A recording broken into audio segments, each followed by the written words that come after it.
cannot see what you have become. Everything I did for them. You started this. You will forgive me if I finish it. As we said earlier, you know, it's been a long journey with them hobbits and dwarves and all these other little dirty ass people walking around, these other little dirty ass fantasy creatures. We are finally on the third movie. It opened up today already, as Martin said. People, it opened up this morning, right? That's correct. And I think people are just getting out just about now. Yeah, right about now. Yeah. And that was 12 hours ago. Yeah, I tell you, people walking out looking like Gandalf and shit. Damn, that's a long ass fucking movie. Shit. But we are at the end of it now. We're at the end. And usually, the way things usually work out in a perfect world, Martin, even in trilogies, they save the best for last. The climax, the big rousing ending of any long story or journey. Yep. Epicness. The works. The works, Martin. They throw they throw everything at the screen. So some people are saying, well, all right, you know what? What was the first movie? The Hobbit, There and Back Again or some shit? Something Journey. Long ass journey. The second one was, we went on a long journey. We already desolated Smog. And now we're bringing in five armies. 1, 2, 3, 4, 5. Ha, ha, ha. 5 armies clashing together. This gots to be good. But we'll let you know about that in a little bit. You know how we are. We are the assholes of the critic world. We don't go with everybody.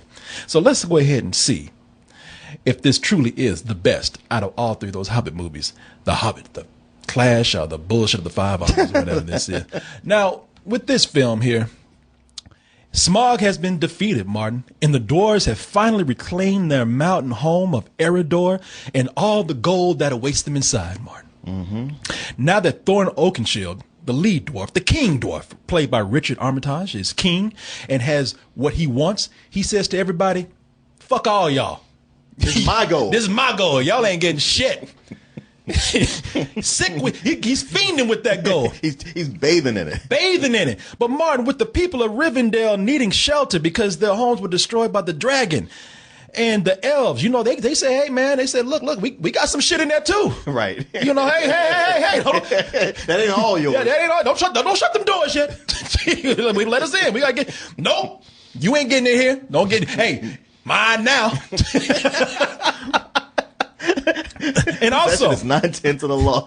I know. And finally, the orc says, you know what? The hell with all y'all. We taking everything. We taking everything, and we killing everybody in Middle Earth. It's gonna be all ours.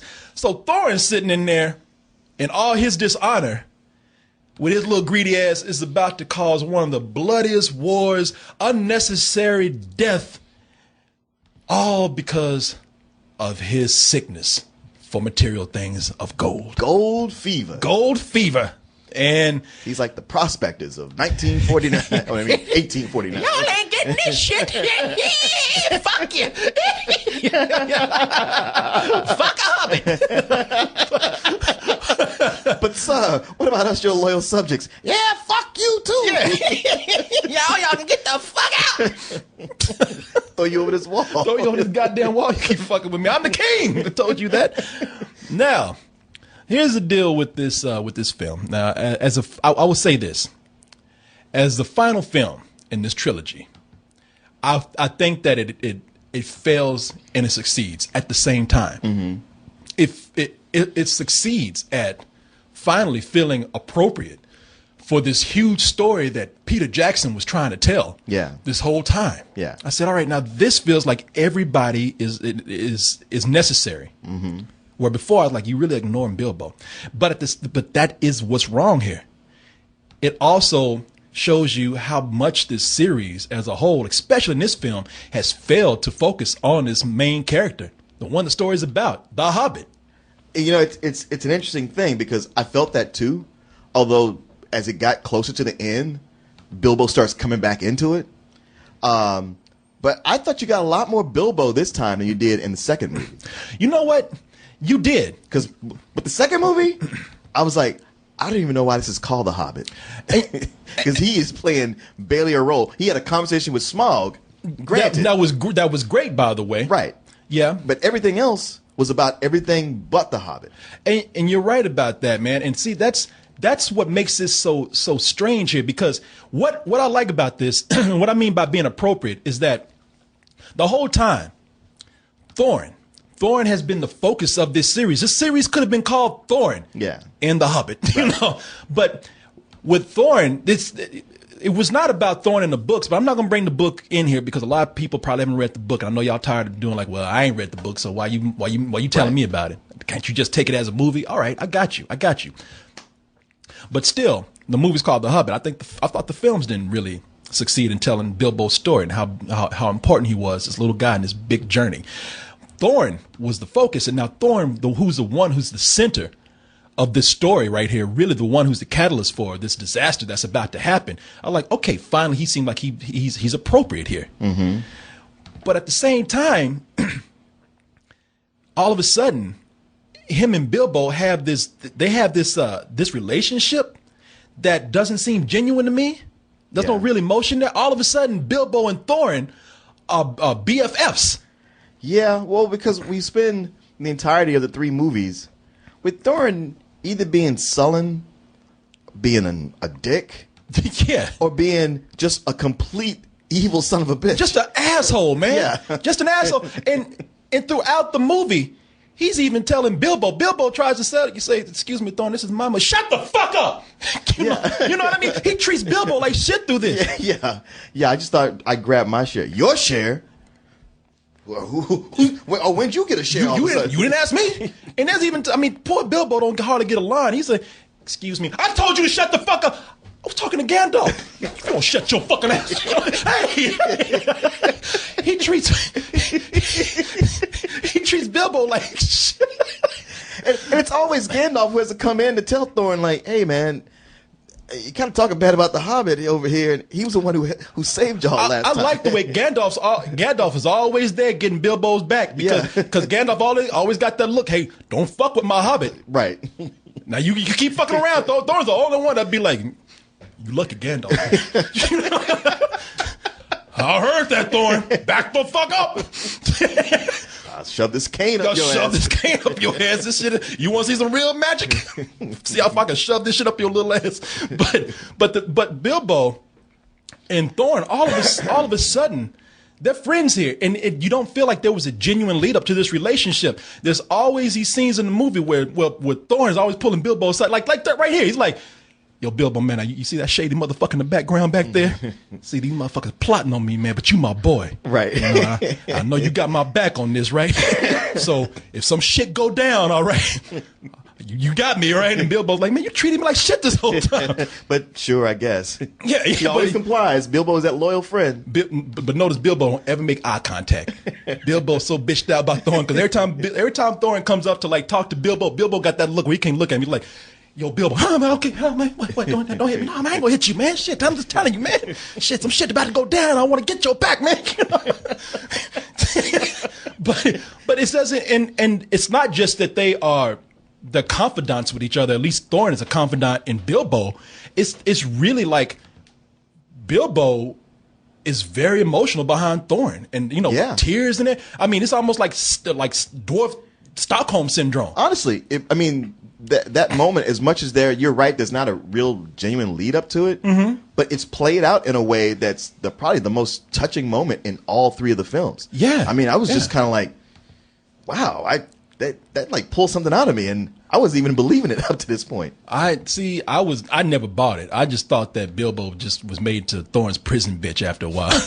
He just like, whatever you want, Thorin. Like, no matter what, Bilbo always had sympathy for him, and like saw, like, you know what, he was ultimately a noble guy, just trying to do the best he could. And you know what, and that right there is why I think it's so sad that Bilbo was never really made more of the center of this big story, because Bilbo.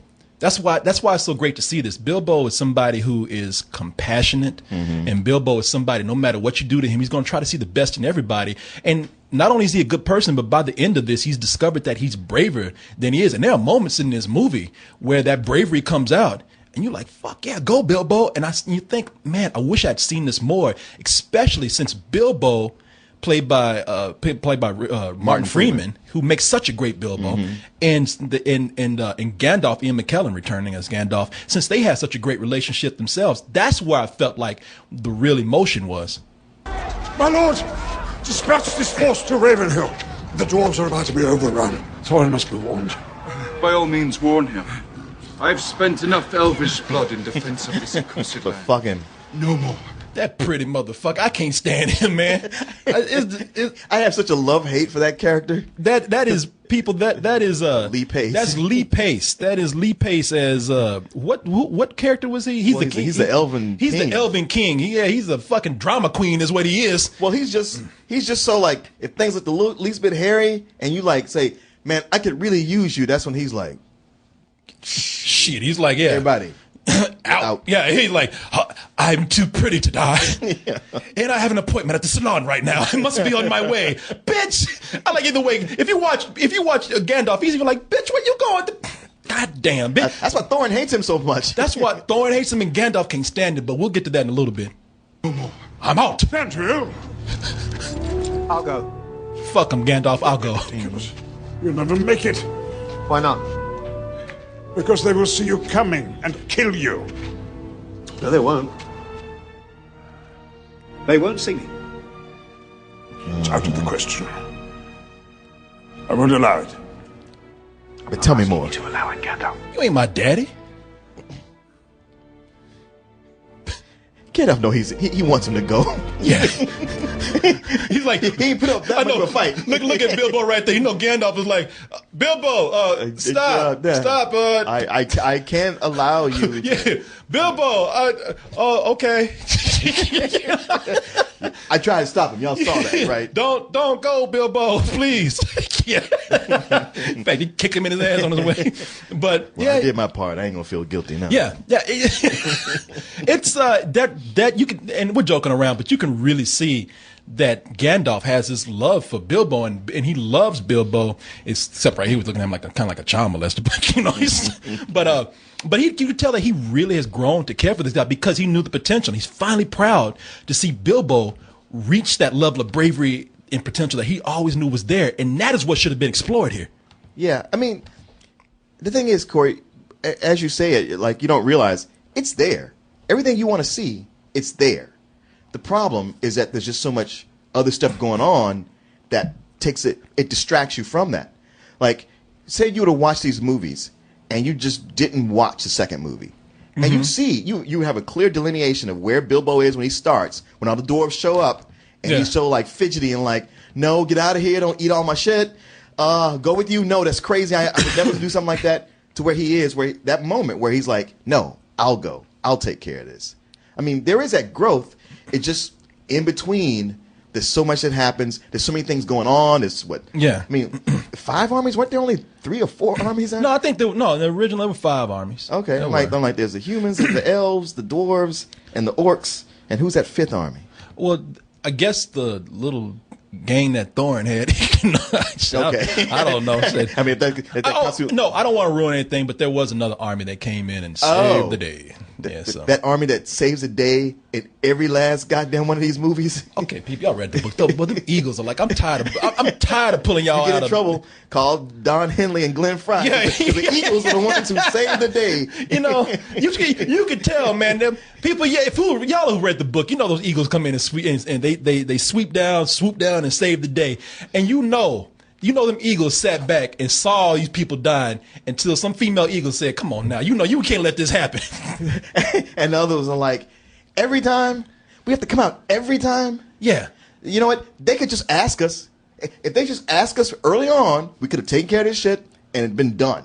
But no, they're too proud. No, one of those Eagles' wife, the leader of the Eagles' wife, came up and like, Abner, you see them dying, the little hobbits and the dwarves. You gotta help them. Abner, all right, Myrtle, all right, shut. God, let's go fucking say these goddamn dwarves again. I love it. Like, is that all J.R.R. Tolkien did? Was write himself into a corner and then just go, oh yeah, the Eagles will come in and fix all this. Battles, death, destruction, dragons. Eagles. Fuck it. I wrote enough shit anyway. This book's about 3,000 pages in it, goddamn. hand hurt now. But no, I know what you're saying. I know what you're saying, man. But you know, you telling me that it's there.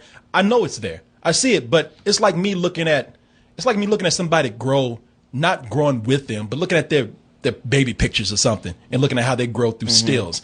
I don't see the growth. I don't see the emotion that's there. I just see little pockets of, oh, you're this big now. Oh, you're this person now. I don't feel like I got any real character growth through this. Well, what I think happens all too often, well, at least with this movie series, is that we have that story, that basic Hobbit story that you read, you want to see, has the emotion, but then the movies focus too much on trying to be an adventure at the same time. Yeah. So there's too much adventure and too much action. And some of it, I think, is so cleverly done that I'm willing to let it go. Like with the first movie, there's so much of that they did, I was like, that's really cool. And I love that set piece and the way this plays together. And there were some things like the barrel things, stunt scene in the water in the second movie. Yeah. That I was like, this is so much fun. But there's a point when you got Legolas, the superhero. Yeah. And he's yeah. awesome. He's like a Jedi. That's Oh, cool. yeah. But now by this point, you got 5 armies. You got Luke Evans. Luke Evans. As Bard the Hunter. Yeah. And like honestly, by the time they were like focusing on him and these humans, I was like, it's too much. Like, your boat is sinking. Throw some shit off. And Luke Evans and his family, like, he's there for a purpose. And once he serves that purpose, out. Yeah. Out. Yeah. Because there's too much on him, and it detracts from everything else. Well, I will say this. The parts where there was, in the middle of this movie, it's bookend by bloated story. It's the beginning of the movie, they're trying to do too much connection to the Lord of the Rings. Right. The end of the movie is nothing but battles, which by definition is a lot of CG and special effects. But there's that middle part where they're trying to negotiate and they're trying to like stop this battle from happening, and all the leaders are coming together and trying to tell each other, you know, no one can agree on anything, but yet they still have one common enemy out there. It's not so political to where it's confusing and muddled. It's cool. It's the part with the most personality, and to me, it's the part with the most where these characters are actually characters. Oh, absolutely. And they're not being overshadowed or just pretty much buried by special effects. And I know I got another clip right here where it shows Lee Pace as the Elf King again. And what I was telling you about how Gandalf and this Elf King don't get along. Oh yeah. Nobody likes that Elf King. No, that Elf King is a dick. Yeah. No one likes him, but it's fun to see that. That's what we're looking at these movies for. It's not about the action all the time. It's about the characters and the personalities that love each other and the personalities that clash with each other. What do you think I'm trying to do? I think you're trying to save your dwarvish friends, and I admire your loyalty to them. But it does not dissuade me from my course. Damn. You started this, Mithrandir. You will forgive me if I finish it. Are the archers in position? Yes, my lord. Give the order. If anything moves on that mountain, kill it. I'm gonna whoop this motherfucker. War out of time. Now, you know something else, man. They must have just legalized crack in Middle Earth because Gandalf is hitting that wooden dick right there. He's hitting that pipe hard. You see that shit? He is puffing the hell out that shit. He is. You know what? That's how you know. That's how you know he hates that elf, because he's smoking like, let me smoke this shit before I slap this motherfucking. Yeah, he's been a pain in everybody's side through his entire series. And that is what I like about this, man. No, all those moments are great. All that's great. Like I said, it's bloat, and it's a lot of it's action bloat. You got that scene with Galadriel and Gandalf and Saruman where they're fighting what will be the villains from the Lord of the Rings That's movies. what I'm talking about. And that comes out of nowhere and goes away. And it's even like not even clear how it directly connects with the Lord of the Rings. No. I mean, you know it's those same guys, but it's like, all right, I don't know why this was here. That's the thing. That's, maybe this is really a love letter to the people who are Lord of the Rings fans. If you're a Hobbit fan, like that book, forget about it. I mean, maybe you like it, but people who love Lord of the Rings, this is a love letter to you. This is an extension of that. It's almost, and to me, it seems like it's just really crowbarring itself into that. Yeah. But so be it. You know, you watch those movies over and over again. You sat and marathon them, so you know what's happening here more than somebody like me, where I haven't done that, and the scene comes out of nowhere. I'm like, who the fuck is this? Who are they fighting? Yeah, and why are we spending so much time, so many special effects on it? And yeah, exactly. And I tell you, the reason why this movie is also weak to me is because they have one character in there that I do not understand at all. They got this dude Alfred Lickspittle, and I forgot who the actor is, but he's one of the guys who was on the Council of Rivendell before he got attacked. One of the little greedy sons of bitches that was always looking out for himself. Wormtongue. Yeah. Is that him, or is he just like his cousin or something? You talking who's Wormtongue? Is that from Lord of the Rings? Yeah. I don't know who this dude is. That's the thing. No, he's like from the books. I read about this guy. Okay. He's on the council of Rivendell. Oh, okay. But he's a greedy son of a bitch, and they don't really talk about him that much in the book. But here, they turn him into straight up cartoonish comedy relief. And what baffles me about that is that Bard, who everybody look, everybody's dying.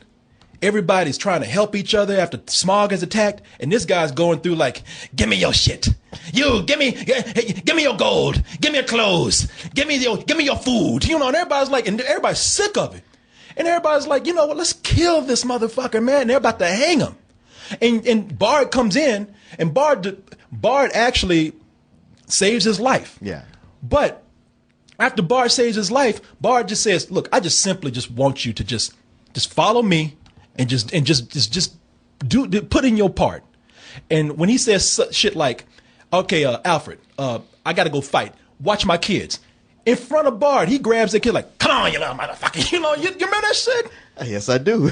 There's several scenes where he's caught cowardly, you know, wearing dresses and stuff, and Bard always lets him go. Why are you dogging out my favorite character from the movie? Because he's terrible. He's horrible. He's Dr. Smith from Lost in Space. Man, okay, drop all that nostalgia shit, Martin. Let's get back to some storytelling. He is that sniveling character you can't trust who, yet when the crowd wants to hang him, the crowd is right. And the hero says, no, we keep him around. Okay, you watch my kids. Fuck you, Bard. You put this Quisling as the guy who's supposed to watch your kids. You don't care about these kids, or you stupid. See, you find that funny.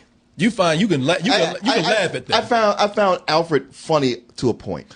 I like just having him in there and the little shit he was doing was funny. But then there was a point when I was kind of like, all right, this shtick is getting old and y'all don't know what to do with it. And clearly he didn't, because at one point he just dropped. That's the thing about it. He shouldn't have been in the first place, because he offers nothing to this movie except the kind of humor that don't fit. And then on top of that, he's only stretching out with bad comedy relief. He's only stretching out a movie that's already too long. Oh, you know what? Yeah, okay, this is why I liked him. Because everything they showed with the regular, normal humans was dull. Like, they first came over like Katrina victims, which was interesting in itself, because they're like, hey, our home got destroyed. Come on, you got to give us a spot. And they're like, Dwarves like, look, we ain't using that part over there. Use it.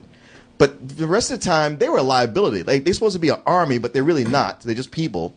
And what's the deal where, like, the orcs were the biggest, most muscle-bound, baddest, gnarliest, teeth-gnashing, metal shoved up their arms, through their asses, everything on them is sharp, they're badass warriors. And yet, anybody could just whack them with a broomstick and they go down. A scullery maid swinging a soup ladle in one hand and a giant fork with taking out orcs. How does this relate to this asshole right here? You just just lost track. No, I thought I said it. I thought I said it because the humans were completely boring. He was the only one that was somewhat interesting because he was funny. I hated every time they focused on them. Yeah. And he kept me somewhat interested. Maybe I just don't like him because when I look at him, he looks like that dude from Oasis. Oh. I forget what, Liam Gallagher? Yeah. Who annoys the shit. He got that unibrow thing going on. And them crazy fish eyes that he got. I mean, look at that fool. Don't they look alike? Yeah. I think they're the same person, actually. Hey, look, I'm not really crazy about this movie at all. We always use that whole thing of, it's spectacle. You got to see it on the big screen. That's true. If you're a Lord of the Rings fan, if you feel like you like this series right here and you love the special effects, then go see it. I mean, what am I going to tell you? I wouldn't even say go see it past the matinee. I understand that. You love the story, you love the special effects, you love just seeing stuff splattered all over the screen, fine. Matinee for that. I myself, from a storytelling standpoint, I'm giving this a rental because I think it finally shows us that it has missed the point the whole time. You had this one last time to get it right, and yet you just confirmed everything I felt about the last two movies, which is it's a simple story, and you made it more complicated and even missed the point of the main character throughout all three. That's how I feel about this. You looking at me like, motherfucker, you take that back. I love that Hobbit. Once again, Corey, I agree with you, just not to the same strong degree. Man, you know what? It's funny. We can't agree on Hobbits are black people, man. You know, it's those two things that, you know, one of them, they're not even a real race. You know, but yeah, we can't ever agree on that. Well, I said I agree with you. I agree with all your points. I just don't feel as strongly about them. Okay. And I, you know what? I live for what they got right. I thought this one got it more than the last one did. Like, I really felt it in the first one, and it was too bad that they just couldn't have wrapped it up then. And with the second movie, I'm like, man, all you need is that to put in the battle with Smaug, and you can just call it a day. But that's, you know, that's the first 10 minutes of this, what should have been the last 10 minutes of the other one. And here, as much as I thought I would get tired of the battle, the actual battle that's on the field, I liked. The humans blew it. There's plenty of scenes, as we talked about, with too much bloat that gets away from what's needed. It just comes in at kind of a low matinee for me. It's right there. I look forward to a director's cut, but it won't be the director's cut I want. Because the director's cut they're going to release is going to be like each movie 4 hours. Yeah. Where I'm like, no. You take that first movie and cut it down to 2 hours. You take about 15 or 20 minutes out of the second movie, and then about an hour out of this one, and you put those together, and you'd have exactly the movie that you need to see. Everything you need to see for a great Hobbit movie is there. There's just all this other stuff around it that's clogging it up. I'm not even looking for a director's cut. You already fucked this up as far as I'm concerned. You can't make nothing unless it's long. This should have been a 3-hour movie, one film. Yeah. I'm telling you, put all that together. I'm looking for that one little nerd who's sitting at home, who ain't got nothing else to do to make your fan cut of this. Yeah, well, that's what I mean. Okay, that's what I want. Or maybe they can send it to Rankin Bass, because they know how to do it. Man, and that's what I was about to say. Let me bring this shit up right here. Let me bring it up, because this is the real shit right here. You still ain't beating this. Let me see if I can. Oh, let me type it. Adventure. That's right. Let me type it in. Let me type it in, because I should have had this up here before. Y'all still. This will always forever. What the fuck happened? Uh-oh. What the fuck happened? We hate hobbits too. We will blow them up too. We no longer like your show. No, man. This right here, you blew it, Peter Jackson, for me. I was depending on you to bring it to the screen for that new age with new technology, but I will ever go back. This will forever be the Hobbit to me. That animated cartoon Hobbit, man. This is the real Bilbo right here. That shit with that music, the greatest adventure is about. You got sing along with me, man. You got to shake yourself. Oh, yeah. The greatest adventure is wild. I can't stop, Martin. Okay, Martin. Oh, Martin. I know. Let me see what the chat is saying. Make sure everything is cool. Make sure everybody can hear us. Corey, look at this. I knew it. Corey is obviously biased. Well, you are. I know I'm not. Yeah, you are. You love the cartoon. You read the book. People can hear it in your words. They can read between the lines. You know, I can't help it if the cartoon was the superior telling of the story. I'll tell you, man. When Peter Jackson and what's your boy? Guillermo del Toro? No. Guillermo del Toro? Christopher Nolan go to hell, they're going to be told by a studio, you got to make a movie that's 90 minutes or less. And they ain't going to be able to do it. No!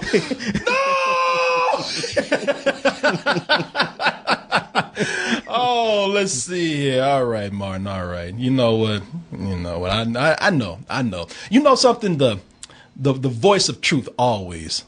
It's always shouted down. Always shouted down. And years from now, when y'all are watching that Hobbit at home, your ass start hurting, and you're like, damn, man, you put that cartoon shit on. This was shorter.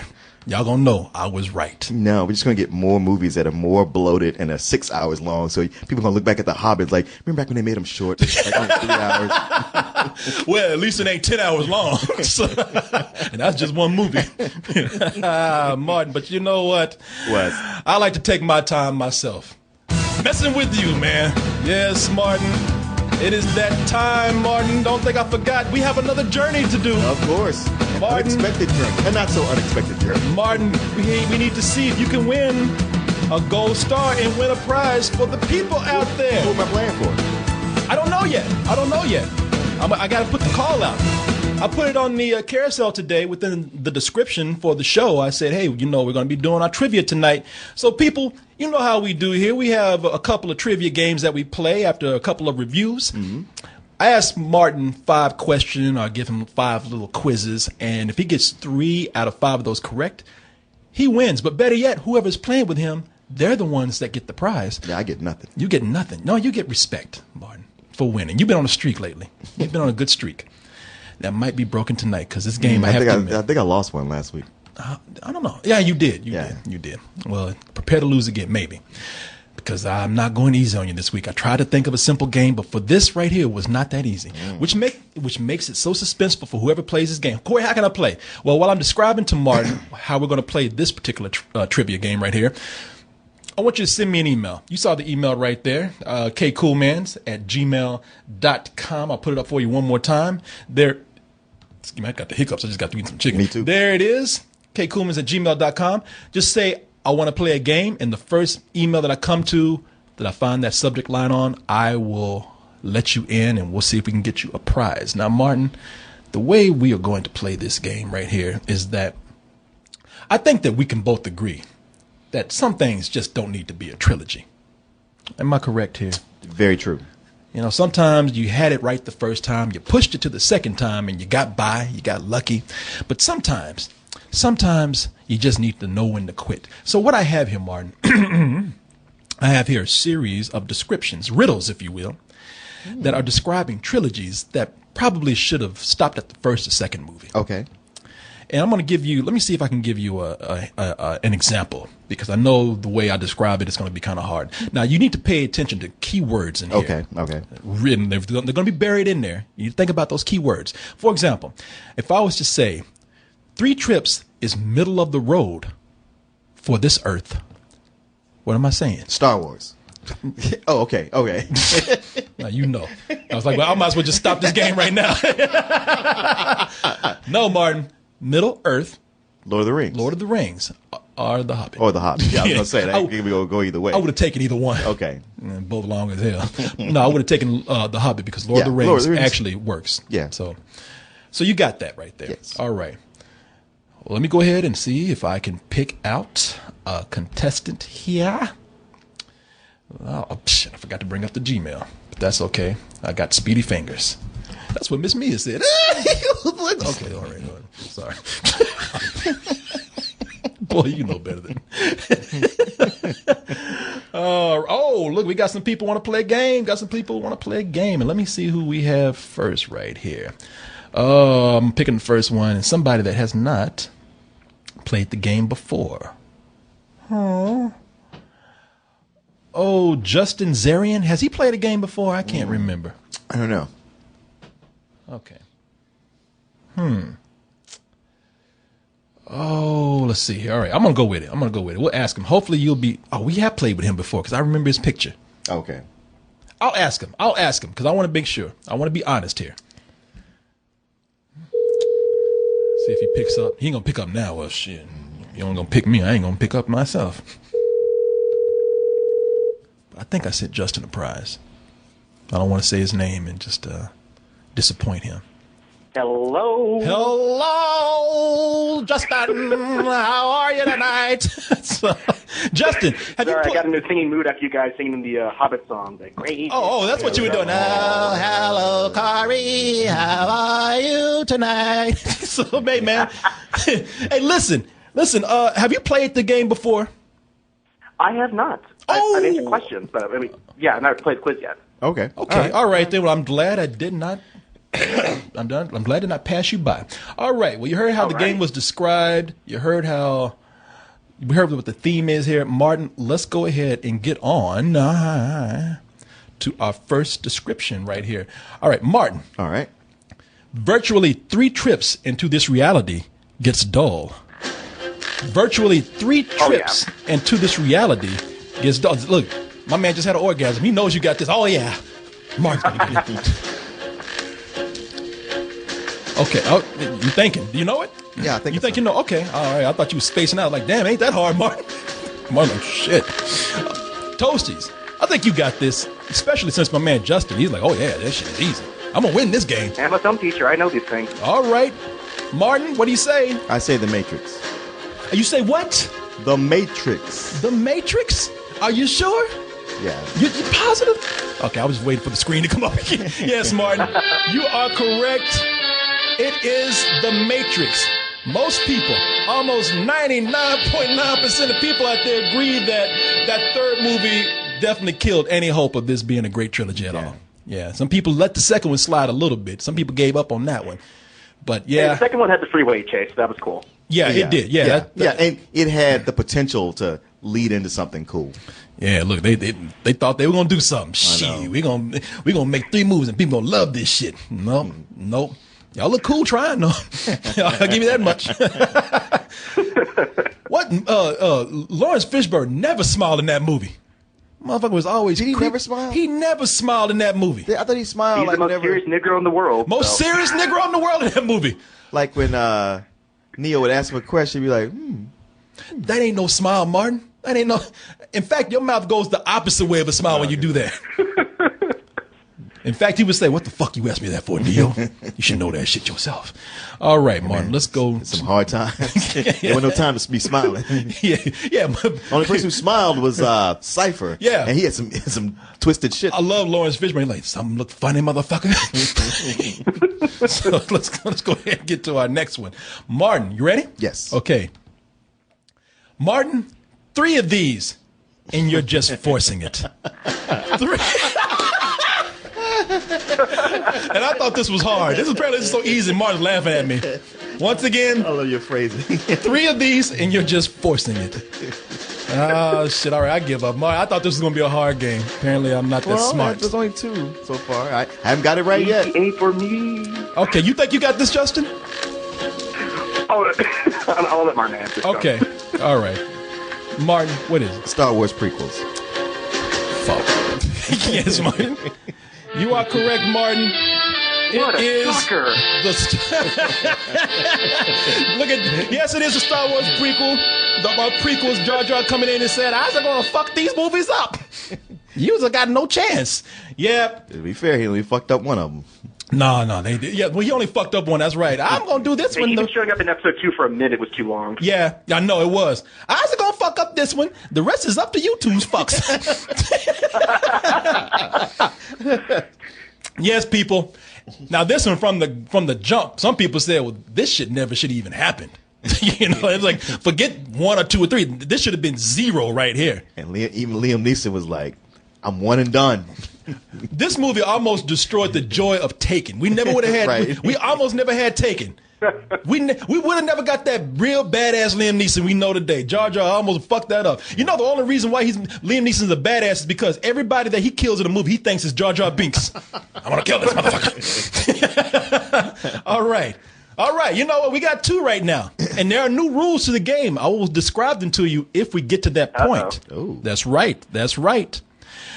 But let's continue. I'll save the suspense for later.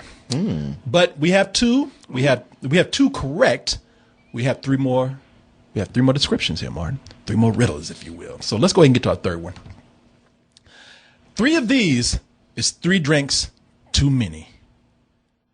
3 of these is 3 drinks too many. Martin is saying, last Friday. Okay. Martin's got to drink a little bit. Can't think about that. He's like, well, shit, let me take 1 drink right now. Can I answer? What's that? Can I answer? Well, I'll give you Toast just a second here. Just a second before Martin. Martin's ready to pounce. I got to put a little suspense in there. All right. He's a coiled snake. All right, Martin, go ahead. The Hangover. God damn it. Yes. Yes, all right, yes, you got it. Yes, The Hangover. Okay. But now, okay, Martin, you got this one. But now, this is where the game takes a turn, Martin. Oh. This is where things get interesting. Dun. Dun, dun is right. Dun, dun, dun, dun. You might be done, Justin, because you've won. We just needed 3. We just needed 3 out of, we needed 3 out of 5. I can't do math either, Martin. It's all right. Now, Here's where things get a little crazy. You can walk away from here right now. No, we actually have to keep playing. No, we actually, you know what? You can walk away right here. You can walk away from here right now and say, I want my prize, and I will hang up and let you leave, and Martin will just play the game. Or if you want Martin to continue playing for you, this will be an all or nothing round. So you get a little bit added to your prize if Martin answers correctly. But if Martin does not answer correctly, I'll pull some money away. And if he gets the next one out of that wrong, you get nothing. damn. Everybody can walk away a winner all the time. And he don't even know how much is on the line. You know, I know. $1,000. You gonna walk away from you can walk away with $1,000 in Corey money. Just in time for Christmas too. Now, do you wanna keep playing? Or do you want Martin to keep going and maybe get you some more money, or do you wanna and probably risk everything? Yeah, Martin, my man, Yeah. you got this. All right. All right. Okay. You don't sound too sure I'm feeling about in a that. gambling mood, you know. I can risk it. I can. Okay, all right. Let's go ahead and let's continue then. Mm-hmm. All right, Martin. Here's the third one. 3 of these is a crime that could cause a mob. 3 of these is a crime that could cause a mob. Okay. You think you got this one, Martin? I think so. What about you, Justin? I think I know this. Yeah, I think I got this. All right. Toasties out there. Remember, if Martin does not get this right, we take a little bit away from Mr. Justin's prize. Oh, I can't take it anymore, Martin. What is it? The Godfather. Wrong. Oh. The Godfather 3. I know, man. I'm just Darn you, Corey. yes. The Godfather 3. Uh-oh. We can add more to this. You can walk away, but remember, this is right down to it. Now, this is the last one. If Martin doesn't get this one and you continue to play, you get nothing. Really? He gets nothing. Especially when it's down to the wire like this. This is called the greedy round. Okay. You want to be Thorin? And you want to continue?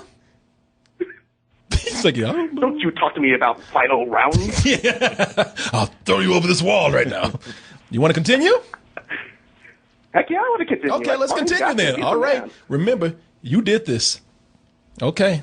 Let's see what we have here. All right, Martin, the last one.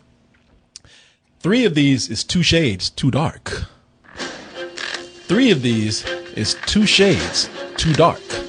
Damn. 3 of these is 2 shades. Yeah, Martin, I told you they get hard as they go along. So 3 of these is 2 shades too dark. Justin, you think you got this? Oh, wow. I'm trying to unravel the riddle of your clue there, so. Okay. Huh. 2 shades too dark. 3 of these is 2 shades. Damn, I got 2 answers and I can't decide between the 2. But tell me when I can go with you got. Go ahead. Right. Let's do it. Blade.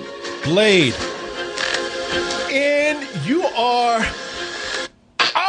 wrong. What I was looking for is The Dark Knight. 2 of those titles had dark in them. The last one, of course, is the one where people just can't decide if they like it or not. You know, people aren't unanimous on that. Yes. Oh, I'm so sorry, Justin. I'm so sorry. You're breaking my heart, Corey. You're breaking my heart. I know. Martin played long enough to make himself the villain. Well, technically, the first one is even called Dark Knight. It's just Batman Begins. But that's why it's 2 shades too dark. We got The Dark Knight and The Dark Knight Rises. That's what the 2 darks come in. Okay. Yeah, we were just 1 shade a little bit too dark right there. I'm sorry, Justin. I told you. I did my best. He did his best. And you know what? That was a tricky one. You decided to be greedy. You even got in my face and you said, "Don't you talk to me about greed." You saw what happened to Thor, and now it happened to you. I almost went with Pitch Black, but I was like, well, the last Riddick movie was actually pretty good. Yeah. You know, Hey, I like the first Pitch Black. It's all right. Yeah. Well, you know what? I am so sorry, my man. I am so sorry. I'm trying to bring up something. Hey, there's some good news I got to say about that too, though. What do you got What's to that? say? Well, you know how all the stuff in my film class and teaching I've been talking to you guys about? Yeah. Yeah, we had our finals this week for my students. They had a big essay quiz, and they, one of them at least, he made it into the film program this semester, and he came to me at the end of the final, and he said, "Hey, you know what? I want to thank you because I'm pretty sure because of you I got into the program." Oh. Okay. Now, Well, So I'm just like, Oh, you was know that- what? Hey, you guys encouraged me to do all that stuff for my teaching, and yeah, we have helped make a student go into film program. oh. Whoa, well, that's awesome. Okay, well, shit, I thought I had more to do with that, but you know, what's I got to do with me, Justin? You know, no, no, Justin, that is actually very nice to hear. You know, we paid it forward, Martin. Paid it forward. That's all I want to do. Yeah, and you know what? I'm happy for you, man. I mean, you know, that's good news. That's great news for you because I tell you what, it's a good feeling hearing that, isn't it? Like, yeah, you inspired me to do something, right? Yeah, you know, it's really it makes me want to teach more. That's kind of the cool thing. It does.